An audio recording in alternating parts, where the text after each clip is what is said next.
Welcome to the Whiskey Congress. Honest, open talk dedicated to speaking the truth to those who are open to hearing it. Black, white, right, left. Most importantly, honest, bold, and fueled by good whiskey. In Whiskey Veritas, we are Whiskey Congress. Join the evolution. Whiskey Congress is back in session a day later than usual, but deal with it. Sorry. Anyway, Stephen, how you doing, man? Good. You probably could have got away with not making a reference and not being a dick out of the gate, but okay. I could have chosen not to be a dick, but I chose otherwise. All right, so before we get into American politics, I have never been more concerned about a potential, only way I can say is world war breaking out in my Bitch, lifetime. you scared. Yeah, I am. Because Poland is amassing troops at the Belarusian border. Mm-hmm. The Wagner Group is in Belarus. Yes. If Russia has said if there is military action taken by Poland against Belarus, they will consider that an attack on them, and they will attack Poland. Poland is part of NATO, and we got World War III. Yes. And that's very scary to me. No, you're right. So that is problematic to say the least. The Wagner Group being in Belarus is bothersome, but I also have some issues with that only because, right? Like, I don't know where the Wagner Group stands right now.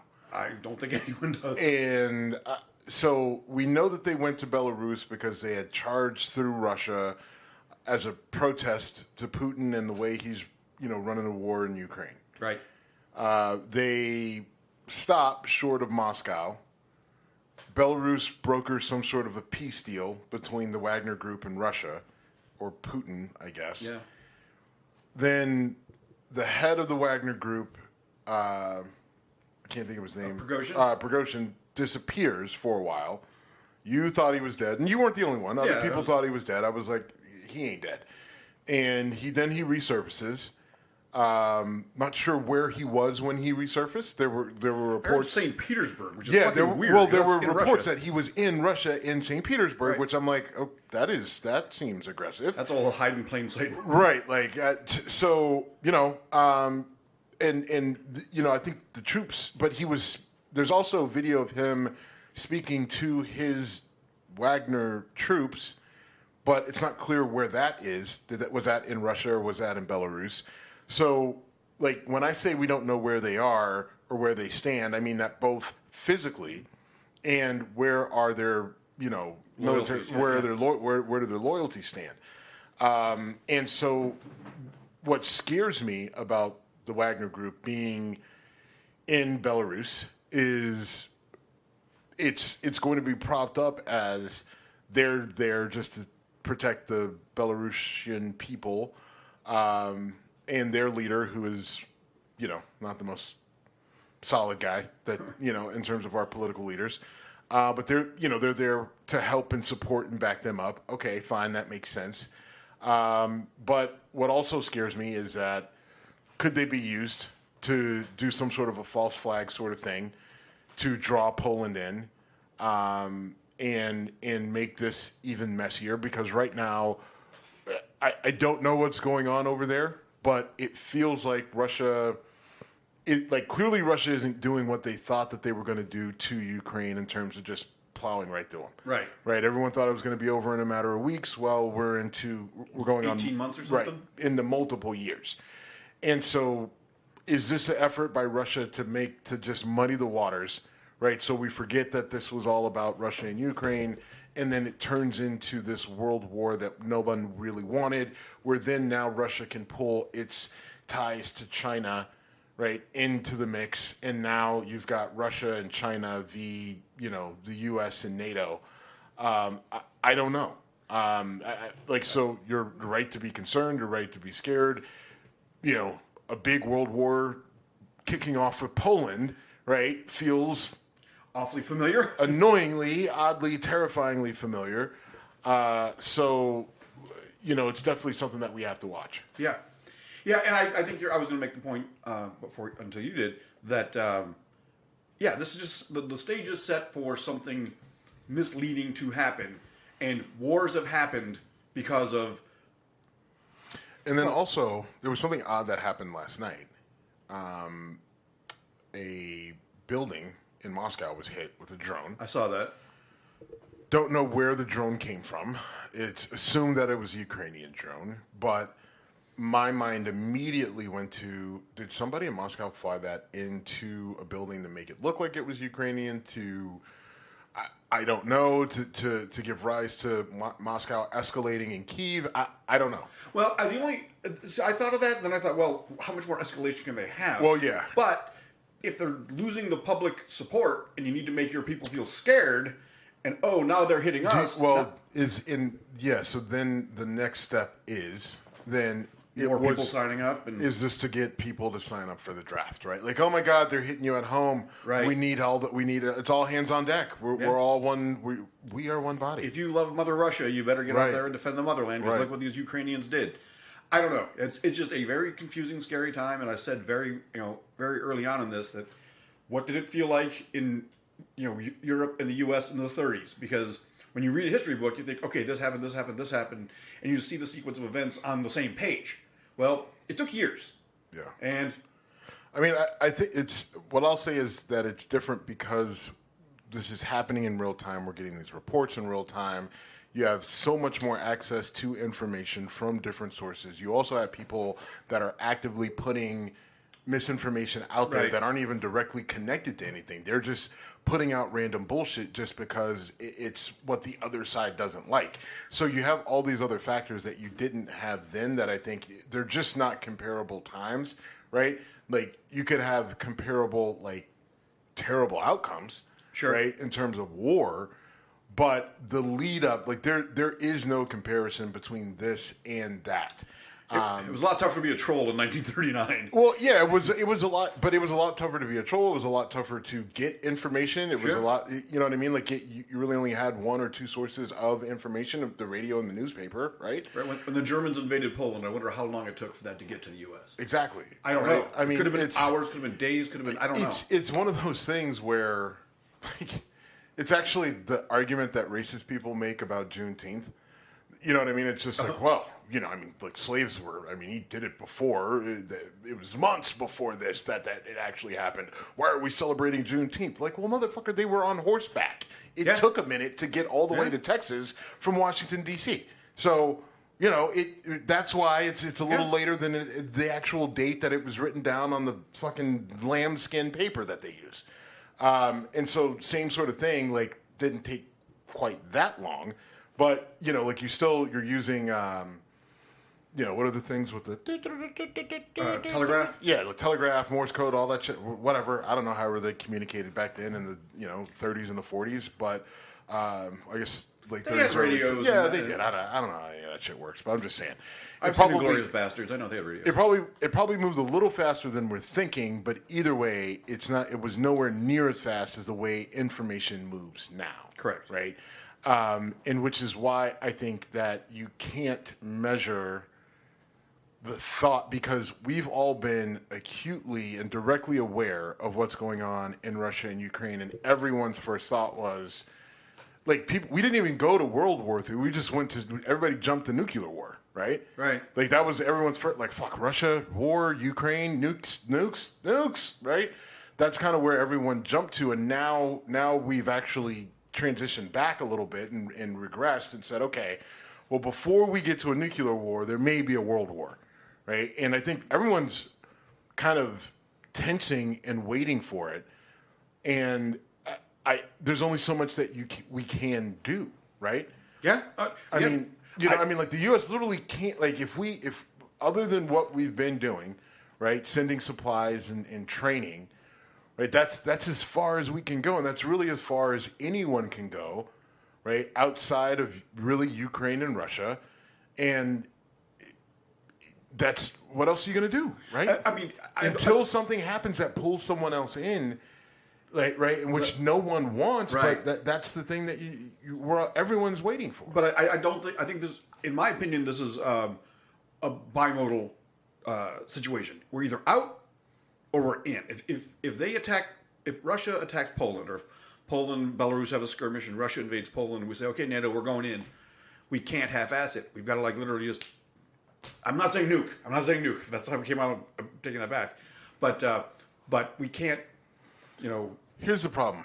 There's another issue, though, that directly impacts the U.S., and it's what's happening in Asia, right? Like, so you've got, Taiwan, China, North Korea, like that whole mess over there is getting to a boiling point, right? Yep. Where by 2025 that could be a war, right? And that's right. You know what I mean? Like, that's been on the tipping point for a long time, right? And now it's getting worse, right? And that's not just my guess. That's people who are war experts saying, like, look, this is getting bad, right? Yeah.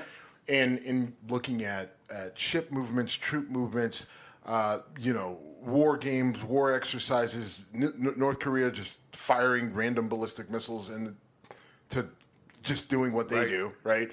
And so for the U.S., we can't just focus on what's happening in Europe. We have to be very aware of what's happening in Asia, because if things pop off in Europe, China's not dumb. And as soon as we jump in over there, something's going to happen over there. And we've already talked about our allegiance to Taiwan and supporting them.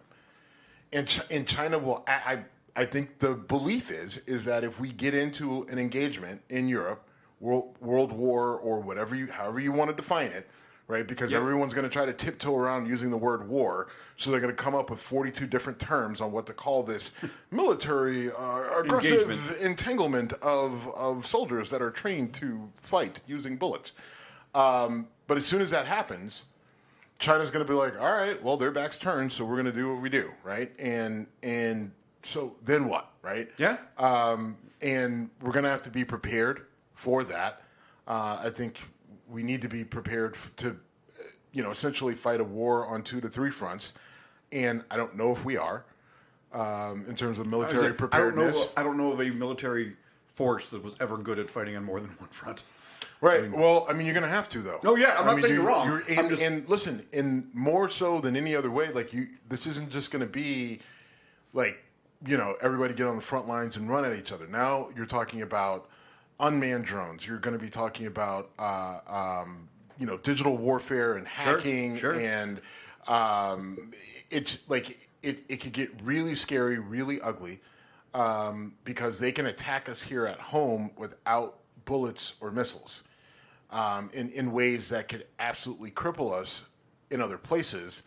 And even if it doesn't cripple us in other places, if they destabilize us enough at home, we're already on the verge, right, of just a big internal explosion between, We have a world war and a civil war at the same time? And you can make an argument, listen, someone has been playing us like a fiddle for the last 10 years, right? With all the Tea Party shit, with all the racist shit with Obama, the shit with Trump and everything else. They've been playing us, and I think it's more than one actor. I think Russia's got a hand in it, China's got a hand in it, Middle East has a hand in it, right? North Korea, everybody, you know what I mean? Yeah. And everyone's kind of just get them to fucking go, right? And then you get a world war that happens, and then you have an internal civil war, because now we're beyond a point where that thing can happen to bring us together, right? Short of literally aliens, Independence Day style, coming down. Right, which we even had a hearing on that, which I was like, all right, well, maybe I don't know, maybe there's hope there, right? But hopefully, an alien force. And maybe that's the backup plan, right? If this shit does get too out of hand, we'll just bring the aliens in, and everybody will calm the fuck down, right? But short of the aliens, I don't think there is that big event that can bring everybody together. If we got into a world war, right? The left is useless when it comes to war, right? Because it's I don't think I don't think I'd go there. I mean, you can not go there. And listen, I'm not about to say that the Republicans are great at it, right? But you have people. I'm talking about your everyday average citizen. Okay. Right. I'm not talking about actual politicians. Okay. The average soft person on the left, or not soft. I didn't mean to say that.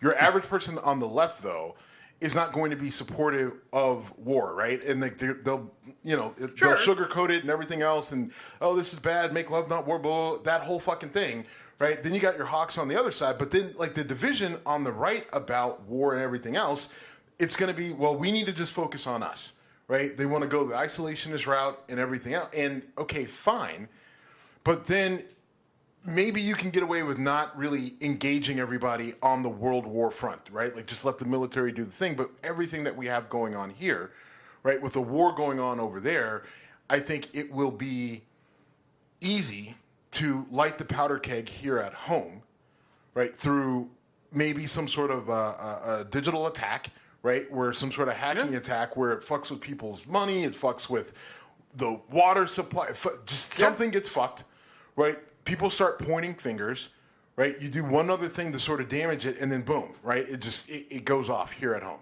right? And so now you're fighting. You're like now your leadership is trying to figure out what the fuck to do at home, right? Meanwhile, they need guidance and leadership overseas in this war, and then mind you, something could pop off in China, right, or Asia or Taiwan or whatever.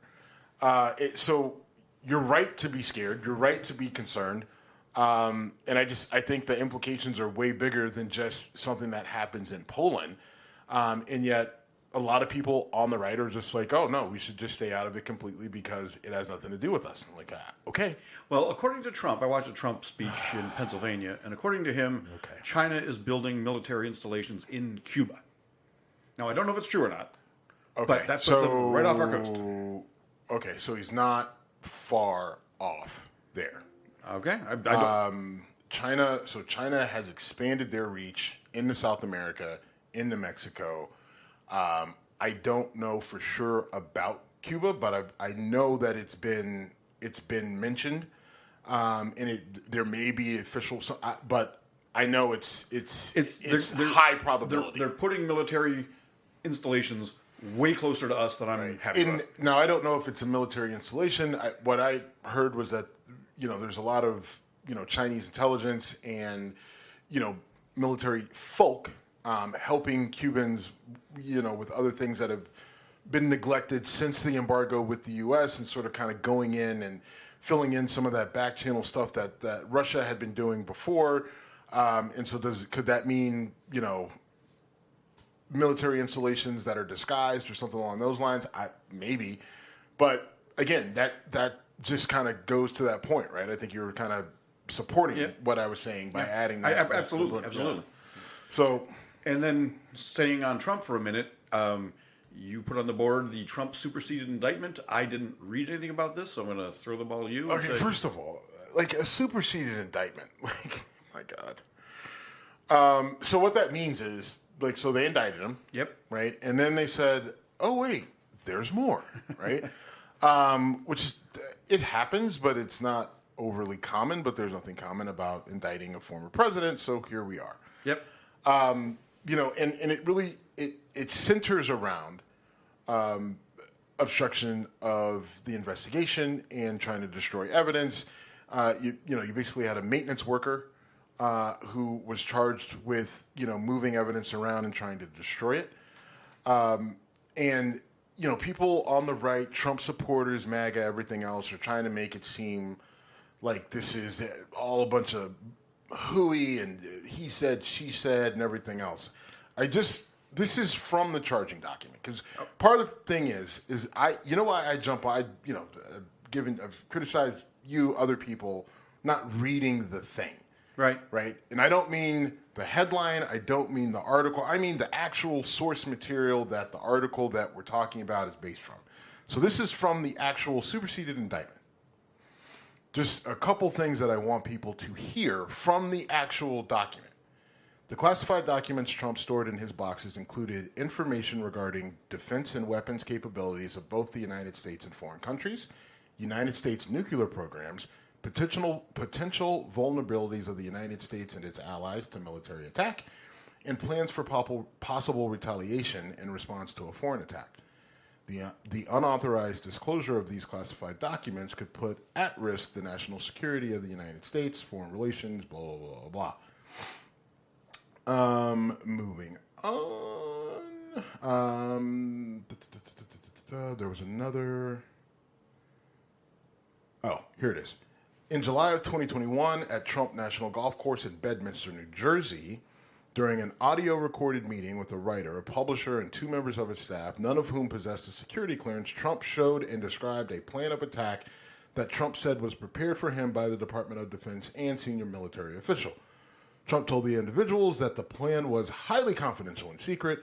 Trump also said, as president, I could have declassified it, and now I can't, but this is still a secret, right? In August of September 21st, the Bedminster Club, again, Trump showed a representative of his political action committee, his PAC, who did not possess a security clearance, a classified map related to a military operation, and told the representative that he should not be showing it to the rep, and that the representative should not get too close. So, look, you could sit there and say, oh, this is a witch hunt, right? They just don't like Trump. Like, I as a person who lives in the United States, I don't know. I don't think it's a good idea for a former president to take nuclear secrets and military installation information and have it in a box with one of his ties, right, in a fucking bathroom at Mar-a-Lago.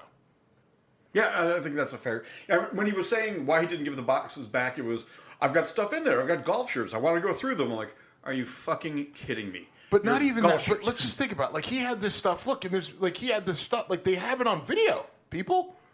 They got it on video. Like, they're moving the boxes around like they were in a ballroom. Then they're in just some random back hallway. They're not locked. They're not locked in a cage. They're not, like, they're just out. Right? And you think about this place and what it is. It's a giant fucking country club. Right? Yeah. You got people moving stuff around. Then, you got them trying to delete file. And then at some point in time, right, like Trump tried to flood the place, right, so that they could delete this. Yeah, he tried to flood it so that they could delete the security footage and get rid of some of the stuff. Like, look, this guy has done this to himself. The FBI tried to do this quiet. They're like, look, just give us the shit back. Right? Like, we'll go through it. We'll take the shit that you shouldn't have. We'll give you everything else back. Right? That all he had to do was give it back. Right? And the fact that people are defending him and fighting him and saying, oh, it's a witch hunt. They just don't like him. They want to take him down. Right? Like, it's just and you can't. We're at a point now where you can't fight this stuff with logic. Oh, we've been past that point, though. Come on. And that's where and because of that, if you don't have logic and you don't have fact and reason, then you have to use force. And you don't like it, and everybody, fine. I no longer care what you like and what you don't like and what you deem as appropriate. Because if I can't use logic, fact, actual history, reason, then what the fuck else am I supposed to use? Steve, I don't know. If you're going to sit here and tell me I can't go fucking crush his face, then that means you're telling me that I need to use logic. I need to use my brain. Well, I'm trying, Jim, but I'm not allowed to use my brain because that's now out the fucking window. Fuck being the bigger person. These people are dangerous. I agree. Okay. But hold on. You always make the point about how the left is soft, the left doesn't have the guns, the left doesn't have whatever. These folks do. Exactly. So using force against them right now ain't going to go well for... You? Well, I've got the guns. You got guns, but you ain't got the ability to use them. What do you mean I don't got the ability? I mean, you can shoot, but I mean, like, if you needed to do something, right? Would you put, like, you know what I'm saying? Like, I mean, like, are you prepared, right? If shit were to hit the fan now, do you feel that you are, like, physically prepared to do whatever needs to be done? Like, would you? Yes, but would you feel confident in your physical ability to do it? Right? And what I'm saying, and the reason why that fucking matters is we could be going that direction, right? Based off the conversation we just had. You're talking about a world war that pops off over in Europe. You're talking about China fucking over with Taiwan. And then everybody having a target on our back and knowing that we're fucking idiots and easy to manipulate. All you got to do is talk about race with us and we fucking collapse. So how hard is that to start something here? So if something does start here, my whole point is that when I say that, like, the left... I don't believe that the left is prepared for an engagement with the right. You're right. right? You're right. That is a terrible idea, but that's why, because they are physically not prepared to fight these people, right? And these people are 100% ready to fight. And what I'm saying is, we may get to a point where that's all we have. We don't you're not going to get back to reason and logic and intelligence and history and fact. You're not going to get there, right, until you force them to do it. And that sounds awful and terrible. And then any conservative like, oh, see, he's authoritarian. No, I'm saying that I almost feel like every conversation I have when it comes to politics, like we almost have to do a baseline test of facts before we engage. Okay, let's establish a fact pattern to make sure that we both understand left from right, right? This is left, correct? Right? Well, right. This is right. So what is your litmus test for, like, is someone reasonable enough to be worthy of having a discussion with? And to say worthy, I mean more about wasting my time. Like, I've got one question I always ask, and that is, can we agree that Trump lost the 2020 election? Well, there's a lot of things. All right, I'm done. I mean, yes. I mean, you could take anything over the last 10 years, right? Where you know, like even taking away something. I don't even know if you like. I would like to use something even more fundamental than that, right? It's just it's hard because things are so distorted at this point. Right, you literally had people arguing over slavery being beneficial for black people, right? I mean, no, you've got a state teaching it, right? I mean, you got a state teaching it, and people saying, let's not put a silver lining on slavery, and then you have people literally defending it, but that's actual history. People did have beneficial skills in slavery, right? Right? So we're having this fight, right? You had Greg Gutfeld on Fox News talking about Jews and having utility, and that's what saved some of their lives. That does not shock me coming out of that guy though. That guy's okay. That's very good. I'm like, at first I was going to go. That's but how many people watch that guy? A lot. And then right on, brother, right on. I mean, so we're just beyond a point of logic, intelligence, and reasoning. I don't know what else. What else are we supposed to do? You've convinced me. Bring on the aliens. Fuck it. Right? I mean, if we and if I can't fucking bring the aliens on command or Thanos or something, then we're gonna have to fucking fight them, right? And you're gonna have to start punching people in the face because I don't know what the fuck else to do. If it comes to a face punching war, yes, I'd want you on my side.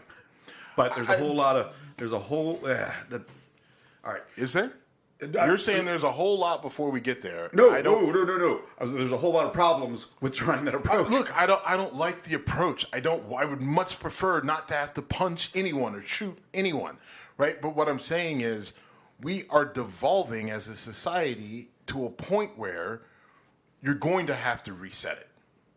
And there's only one way to do that. There ain't no way other to do it. I'm sorry. There's no society that has reset itself and rebuilt itself without violence, a really, really, really violent interaction. I mean, including us.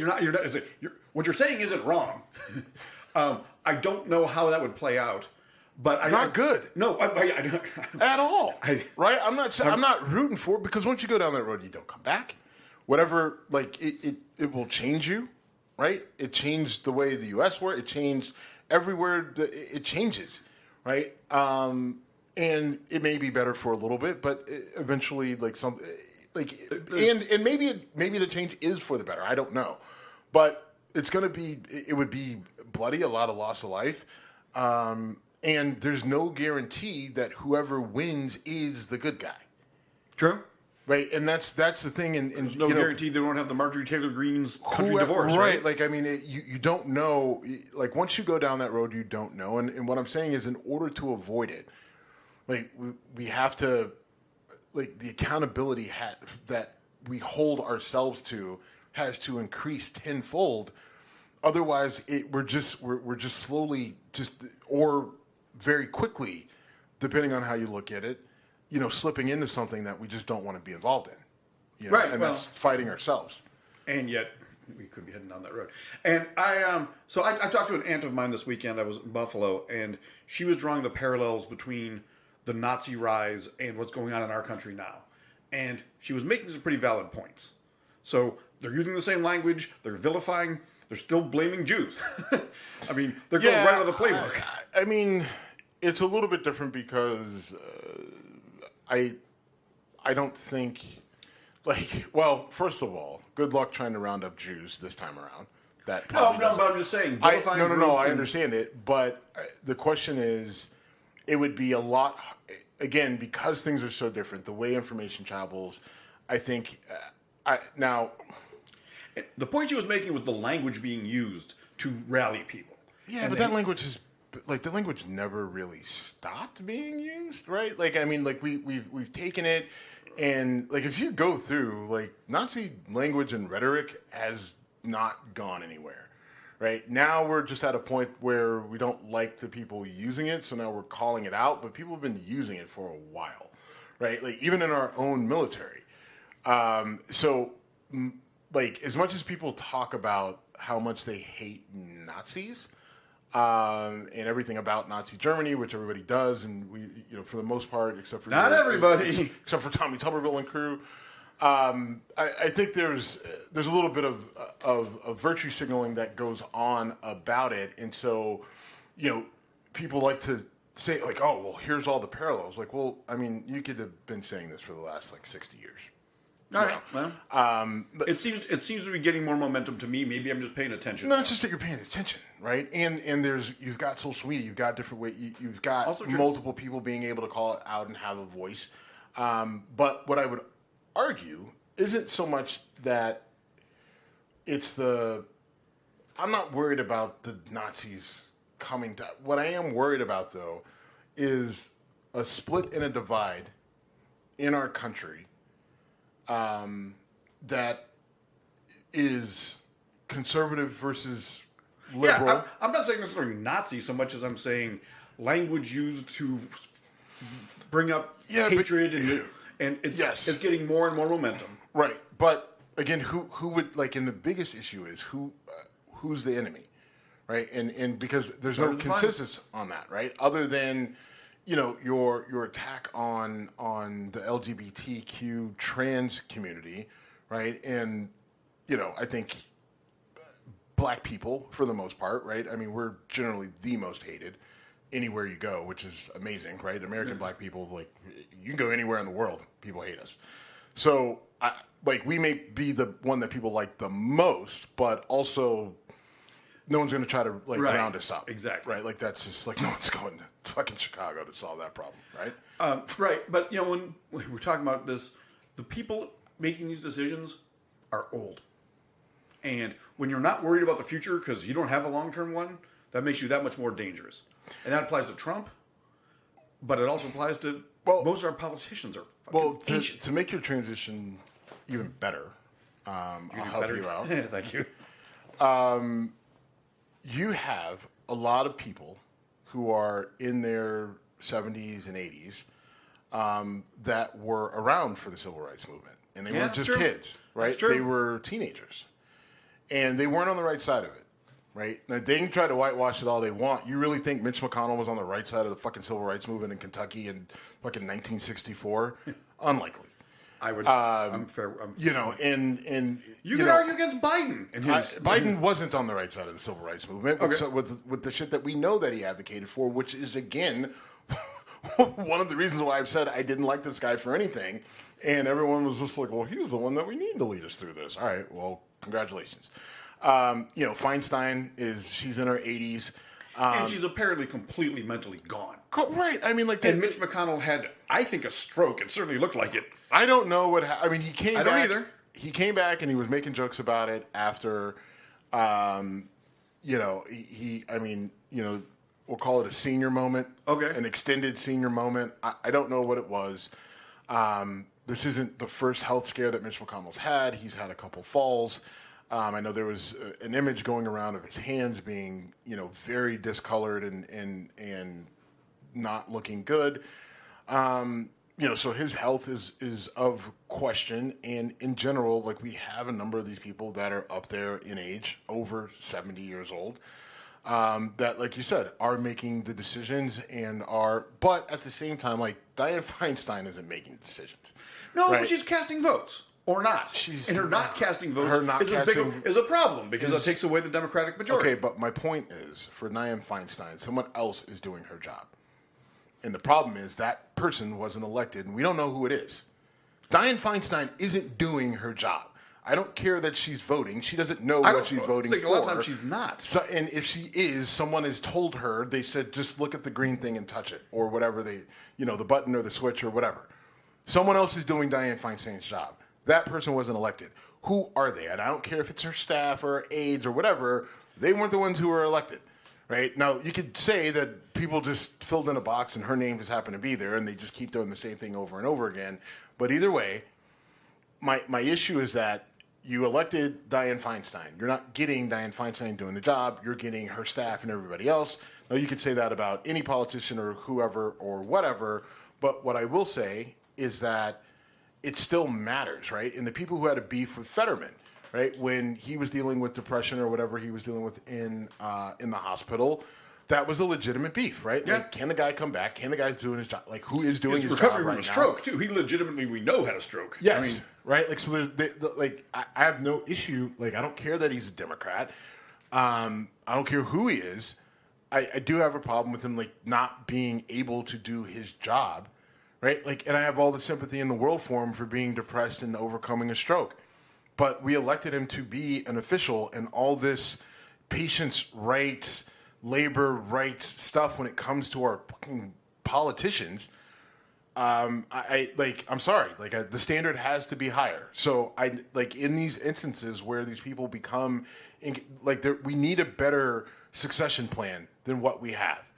Because this is not, like, we can't continue down this road, right? If we're going to continue to be so ridiculous, that's to continue to vote these people in for a lifetime until they get to the point where in any other circumstance, Dianne Feinstein would be in a senior living facility somewhere, right? 100%. Maybe a very nice one, right? Or maybe she would have a live-at-home person taking care of her, but she would not be she wouldn't have this level of responsibility at a private company anyway. She wouldn't have this level of responsibility in local or state government, right? No doubt. So the fact that we're going to put her, right, or McConnell, or Biden, or Trump, right, in some of the most prestigious, powerful positions in the world, right, is fucking insane.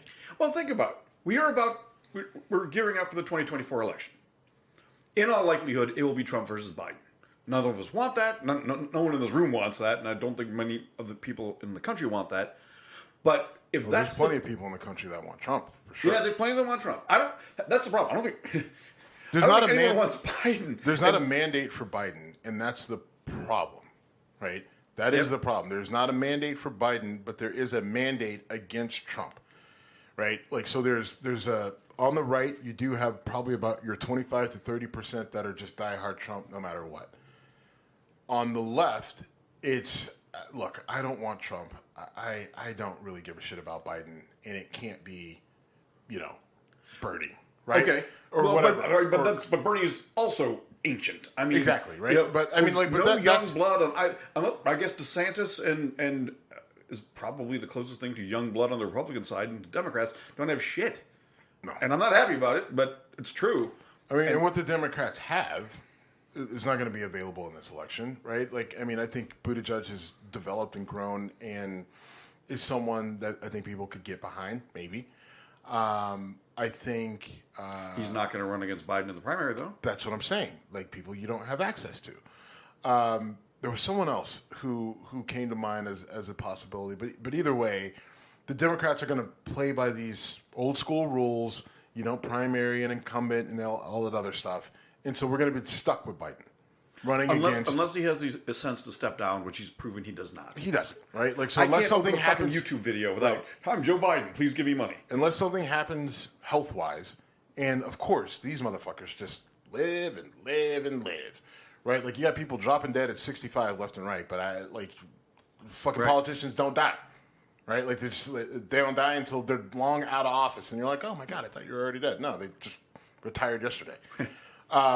And so, I mean, and look, I know that sounds harsh, but I mean, this is reality, right? Unless something happens where they have a massive stroke and they're completely incapacitated, and even then, I don't trust that we could, you know what I mean? Like, Fetterman had a stroke and was incapacitated because he was having severe depression, allegedly, and he still kept his office, right? Like, so it's just like, all right, okay, well, I mean, I guess you literally have to, like, they have to die and we have to see them die in order for them to get removed from office.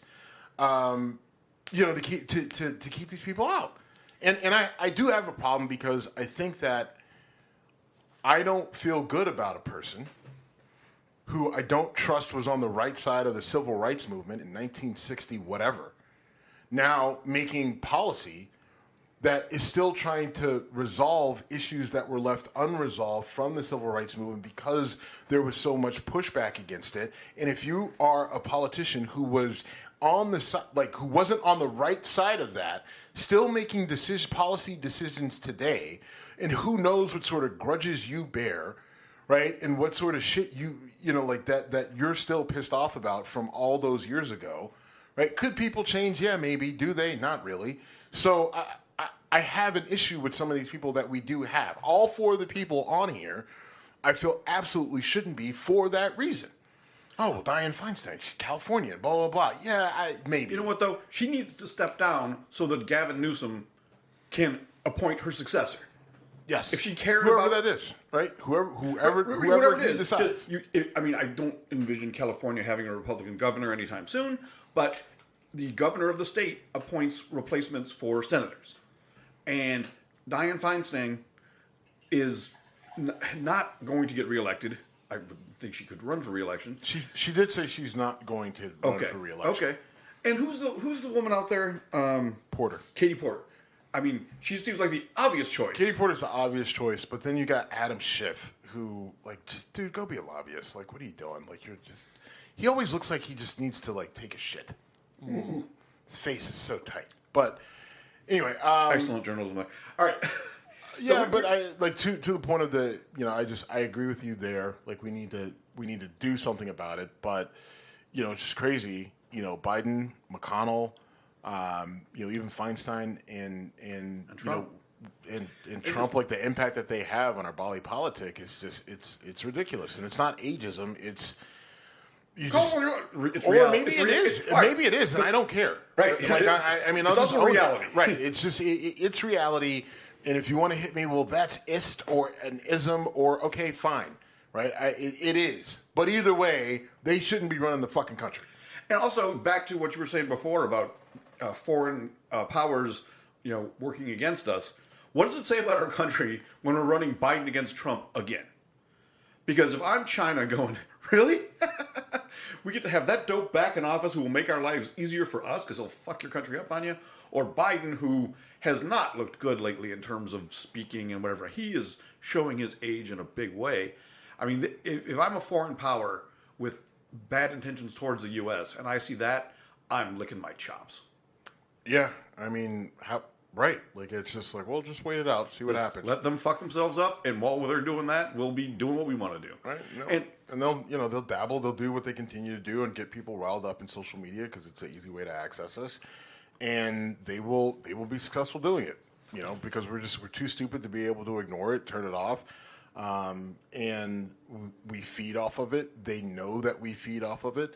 So when you've got these old and inept people running the country and you've got other countries that are willing to attack people at the lowest common denominator level in the easiest, fastest, most accessible way just through fucking Twitter, Facebook posts. Yep. It's a nightmare scenario. And we're living it in real time. Yep. All right, so we talk about guns and gun control a lot on this show. Mm-hmm. I came across an article about a gun shop in Indiana that was shut down. So if you remember years ago on the show, we talked about a gun shop called Don's Guns in Indianapolis, and I played you the commercials for it. It was just like so obvious this guy just wanted to pump the streets full of guns. And when I saw Indiana Gun Shop closed after decades, I thought they got Don's Guns. It was actually a different gun shop. My article hadn't left my phone. I'd say the name. But when we talk about gun control, this is reasonable gun control. This gun shop was linked to putting hundreds of guns that were used in violent activities in Chicago. The gun shop's based in Indiana, but Indiana borders Illinois. So that's why the whole, whenever a state like New York or a city like Chicago, says we're cracking down, making gun laws stricter and stricter, that's all well and good. But you're not stopping stuff from other states. And in terms of doing something to make the gun violence situation better, especially in inner cities, cutting the legs out from underneath gun shops that are literally just there to funnel firearms into places where they're not supposed to be is a good start, or a good thing to do, I should say. Fully agree. Okay. Now, the question is, where... I don't know where the gun lobby will come out on this. Not even the gun lobby, but the 2A supporters and those groups. I'll have to pay attention to see some of the bigger name people, if they say anything. If they don't come out and openly applaud it, or they just ignore it, I think if they just ignore it, that's probably the most you're going to get, and that's good. And what's the mantra? Hold on. And let me explain that, right? Anything that's anti-gun, the 2A community, right? Anything that's anti-gun, whether it's common sense or not, like they're going to jump all over and say, shall not be infringed, blah, blah, blah, yada, yada, yada. This sort of situation, though, where you don't need, like, it's clear as day that it's a problem. If they say nothing, that's a win for everybody, right? Now, what they should do is come out and say, this is good, they were hurt, they're part of the problem, blah, blah, blah. But we live in an age where no one can do that. People can't admit that they're wrong. People can't step outside of their persona that they've built up on social media, so they will just ignore it. And I think that is a win across the board, even though it's not what you want it to look like. I'll take it because this place is a problem, or was a problem, and you got to wonder if there will be an impact. Now, right.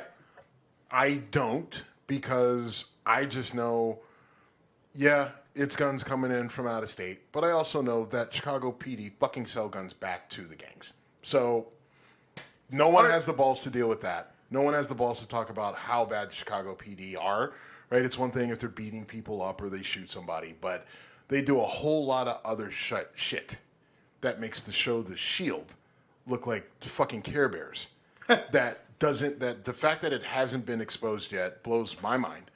But it also tells me that because you haven't had that story that should completely decimate and crater the Chicago PD, that I suspect that you don't see much of a drop-off in violence with the shop closing, even though it probably should. Right. I'm not suggesting that one shop getting closed down will see a marked reduction in violence. No, I didn't say that. I didn't say you did. Okay. I was saying that it should have an impact, but I just don't think it's going to have as big of an impact because, there were a lot of guns coming out of the shop. Oh, yeah. And, like I said, I mentioned Don's Guns in Indianapolis. Another gun shop in Indy told me that he had the second fastest time to crime stats in the country. And that was, FBI keeps a stat called time to crime, which is how long after a gun leaves a gun shop does it get used in a violent crime. And Don's was number 2. I wonder if these guys were number 1. But what I like about this is you're shutting down a known bad actor. And maybe the other bad actors go, oh, fuck, my business might be in trouble. This happened in Indiana. That's not how bad actors work. Well, all right. I probably have they're bad when it comes to guns and drugs. That's not how they work. Okay. Right? It's not. They don't. They will look for. They will continue to look for. And listen, they'll eventually get caught. If this is the other frustrating thing, right? Hey, ATF, stop worrying about the fucking pistol brace on my AR and go shut these motherfuckers down. Go shut down Don's Guns. Go shut down whatever this bullshit shop was. Like, go shut those. Go do that shit, right? Like, what I'm doing is not your problem, right? What these guys are doing is almost all your fucking problem, right? Go after these shops across the country that are I don't give a fuck what your state laws are. The federal laws are when you go in to buy a firearm, right? You need to go through you have to go through a very specific FBI or ATF background check, like going through that system. And if you're not doing that as a shop owner, you're violating the law. And there are shop owners that violate the law throughout the country that are known for violating the law. That baffles me why the ATF is like Don's Guns is not unique. Like there's a Don's Guns in every state. Go find them, ATF, and go shut them down. All right, two things on that. One is the mantra of the 2A folks is always, we don't need new laws, we need to enforce the laws we have. Boom, that's what happened here. Yeah. And the second part is, it took me 5 minutes. I went to Don's Guns when I lived in Indy. It took me 5 minutes being in there to go, oh, fuck. You see, an entire case full of Jennings and what's the other shitty? It's a really shitty 9mm was made out there. I'm drawing a blank on the name, but anyway, just $75 to $100 guns, and Don's Guns would sell them on consignment. Oh, put $20 down, bring us $20 next week, and you can walk away with a Jennings automatic, which is a trash gun, but the bullets still kill people. Were you thinking of High Points? Yes, I was thinking High Point. Thank you. High Points are made here in Ohio. Oh, yeah, they're garbage. At least they used to be. They're terrible. They are trash. Oh, I was shooting next to a guy who was shooting one of them like a tin can rattling. Yeah, they look terrible. They sound everything about them. They jam. But they're cheap, and if that first shot hits someone, it will kill them potentially. Or it could blow up in your hand. And There's that too. That too. They are trash. They are terrible guns. Thank you for coming up with that because it would have bugged the shit out of me. I knew that's what you were looking for. Jennings and High Point are kind of like the yin and yang of trash. Making a huge shift. A study is being approved. It's in Congress now to allow the Department of Defense to test cannabis and mushrooms and MDMA as possible ways of treating soldiers with PTSD. I'm very happy about this because you and I both know people who've had serious traumatic issues who have used cannabis and it's helped their lives dramatically. Some of those people, were going to street drugs, were drinking so much it was fucking catastrophic, and they switched to cannabis and suddenly it's like, all right, yeah, you're high, but you're not hurting yourself, you're not hurting anybody else, you're not going through rage bouts. I mean, we both know multiple people who have benefited from from Yeah, and now that they're trying to make it legit, I'm very, very encouraged by that. I mean, obviously, we were hanging out with a person, no names, please, but we were hanging out with a person this weekend who's done multiple tours, Iraq and Afghanistan, and had some issues when he came back from one of those tours. He came back and he actually came here to Cleveland, and me and another buddy literally had to basically hold him down in my other friend's house to keep him from taking his weapon and just going to a bell tower sort of deal. Like he was gone mentally, and that was a rough night. I mean, he started in another town.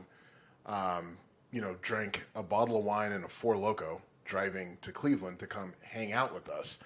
When he gets here, he's a fucking raging mess and takes off in his Jeep, driving hammered. We are following in a car behind him, trying to figure out what the hell is going on. And gets out, see him going for, his weapon, literally have to tackle him in the middle of Madison Avenue in Lakewood. Yeah. Okay. That's a main street for those who don't know Lakewood. Because he had come to my old house on Carabel. Okay. And it was just like it was heartbreaking because this wasn't my friend. This was something else. Wasn't even a person that I was dealing with at that point. Fast forward a couple years later, many years later now. But fast forward, and he's moderately well adjusted.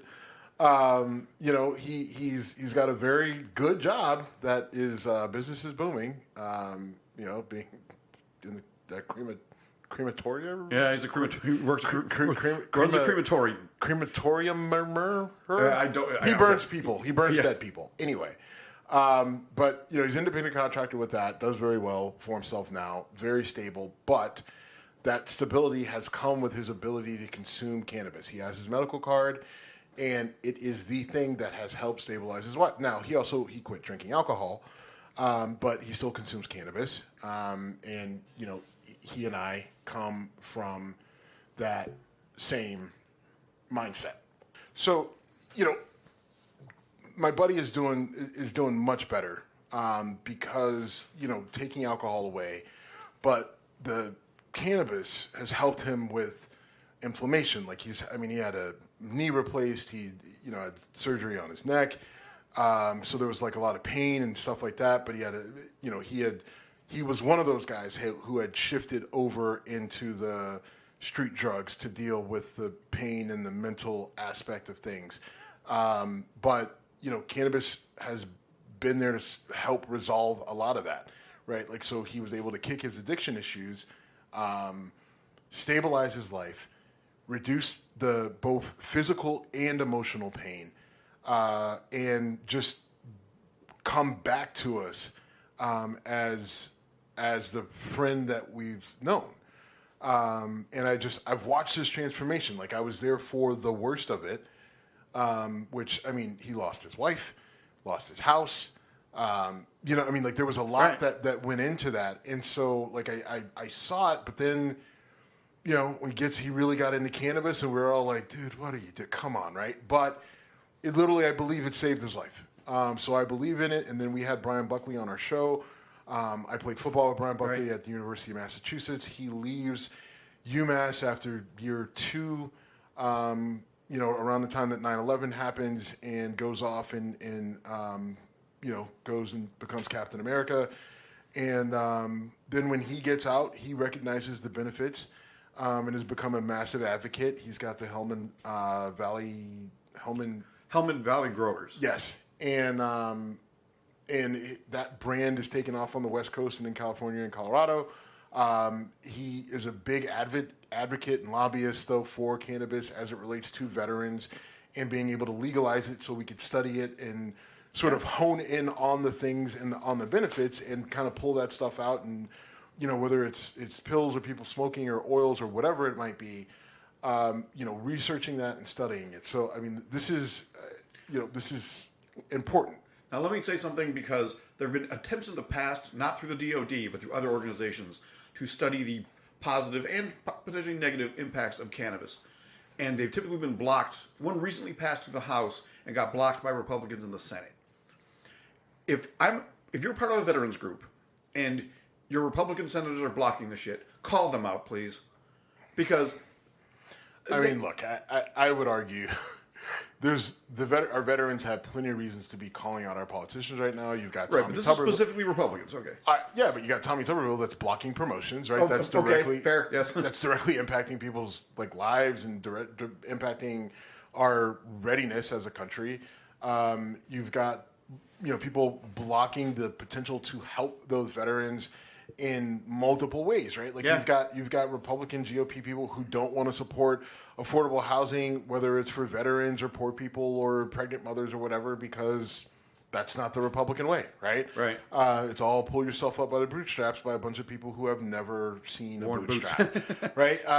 So, yeah, my only point is that veterans have plenty of reasons to be calling out their politicians, whether they're Republican or Democrat, right?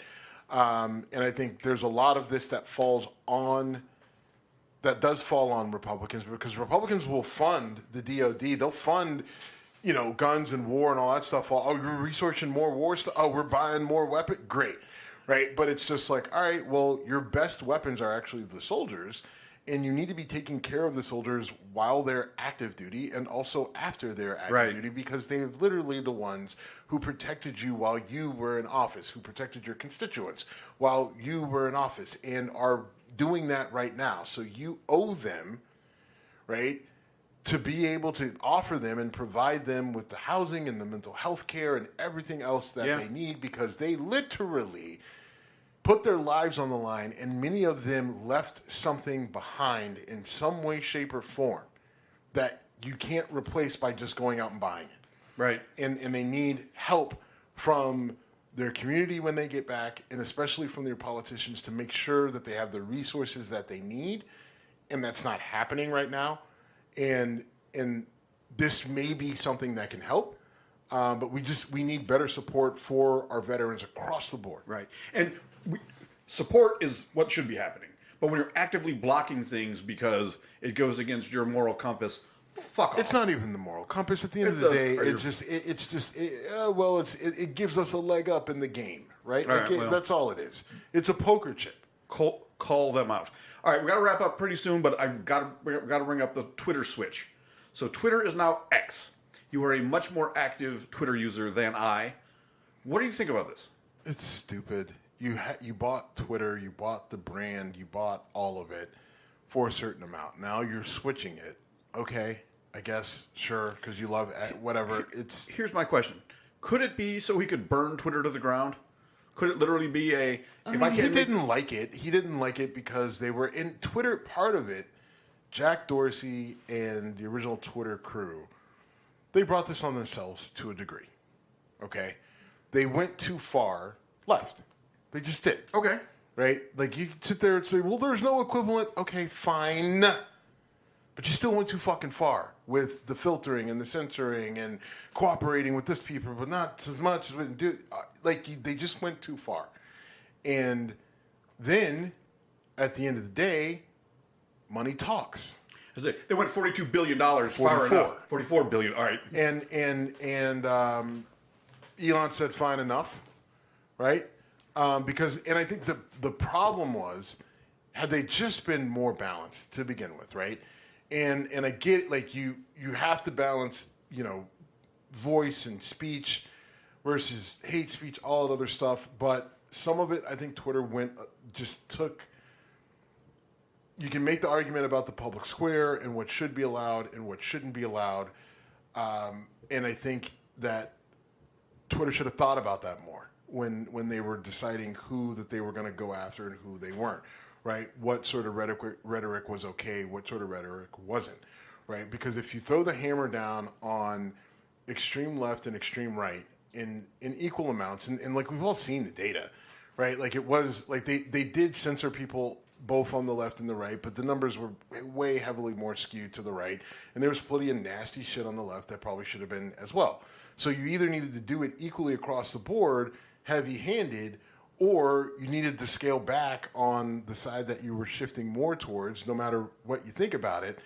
But you just needed to be more fair and balanced. They weren't, and it cost them. And you say, well, you shouldn't have been, and blah, blah, blah. Fine. But the result, here's the result, right? You lost your shit. Like, you're paid, Jack. Yeah, they're paid, fine.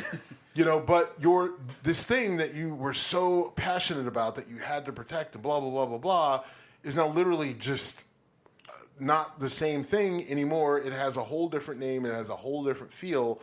And who knows, right? Now, the Threads thing, will it take off? I don't know. Like, one of the biggest issues that I have with Threads is, other than your main timeline, like, there is, like, the one thing about Twitter that I used to like a lot more that I don't like as much now is that if you hit the little magnifying glass, it'll show you stuff that you're really interested in based off previous likes and tweets and all that other stuff. And it would aggregate different, like, news tweets and sports tweets and all these different types of things that you would like into one section that you could scroll through and see, oh, like, this is a headline. I wonder, let me click on that. Oh, stuff about the Steelers. Oh, stuff about the Bills, whatever. There's nothing like that on Threads yet. It's just whoever you follow, then it just scrolls down, right? Okay. Which is fine. And then you can go search for things, but it's just like a standard search. Then there's your profile, and then there's, I think, maybe direct message or something like that or whatever. So they're missing a little that aspect of it, of the sort of news aggregation. Maybe it's coming, maybe it's not. I don't know. But I don't know if Threads is going to be that thing that completely knocks Twitter off. I find myself still gravitating back to Twitter. Is Twitter going to knock Twitter off is my question. Well, is Twitter going to knock is the X sign going to actually stay on the building? I don't know if you saw the tweet that I put it out, or the X, or the Zeet, or whatever we're calling it. But they were showing them erecting the giant X on top of the building in San Francisco, and it's literally being held up in this picture by sandbags, which I'm like, oh, that's not what you want. San Francisco can be windy. It's on a high building. That's a big thing. Like, it's a giant X. It's on top of the building. It's on top of a building. It's 20 stories up, Jim. Okay. Maybe more, and it's a giant X that itself is, I don't know, 20, 30 feet tall. And I'll show you the picture at some point, but it's literally being held up there by sandbags. And maybe that was just temporary until they could get it bolted down, but I have to imagine, why wouldn't you start by bolting it down? I mean, I'm not an expert. I'm not I'm not attaching giant letters to the top of structural engineer, but I've done enough in construction to think that you would probably want to bolt down before you just use sandbags. But anyway, neither here nor there. So I don't like the change. Like, they changed the actual icon in the app, but the app still performs basically the same. Right. And there's nothing. There's still bird references through it. I think it just doesn't make sense. Like, you bought Twitter for the value of Twitter. Now you could make an argument like, Josh Harris bought the Washington Commanders, and the Washington Commanders just recently changed their name from the Washington Redskins. That was done allegedly because everybody was so upset about the name Redskins. Daniel Snyder decides to change the name to Commanders. We all know that it was to take some heat off of him because he was under investigation for a number of things. He ends up selling his team, and now the people buying the team, Josh Harris and Magic Johnson, are saying, yeah, we're probably going to change it from the Commanders. We just want a clean slate from the whole Daniel Snyder era. That makes sense. Yeah. This is somewhere between that and the normal buying of a brand like Twitter, because you buy Twitter because you want Twitter the brand because everyone knows it. But Elon Musk is saying we want to sever ties to previous ownership and everything that they did because we feel we're doing it so much better, blah, blah, blah, yada, yada, yada. So I don't think it was a really super. I don't think it's going to be a big deal one way or another. Everyone knows what it is. Everyone still has the app on their phone. I would love to get away from it just because I'm kind of tired of Elon Musk and his shit, just in general. And so I would like to gravitate away from it, but it is still probably one of your best ways to get information quickly. That happens. And I don't know. I mean, I guess I could just delete it, right? And then just focus on Threads, I guess. But I have no desire to use Threads, but I barely use Twitter. I'm much more of a Facebook guy. All right, let's wrap this up. We are at Whiskey Congress on Instagram, X, and Threads. Thanks for listening. We're done. Yep.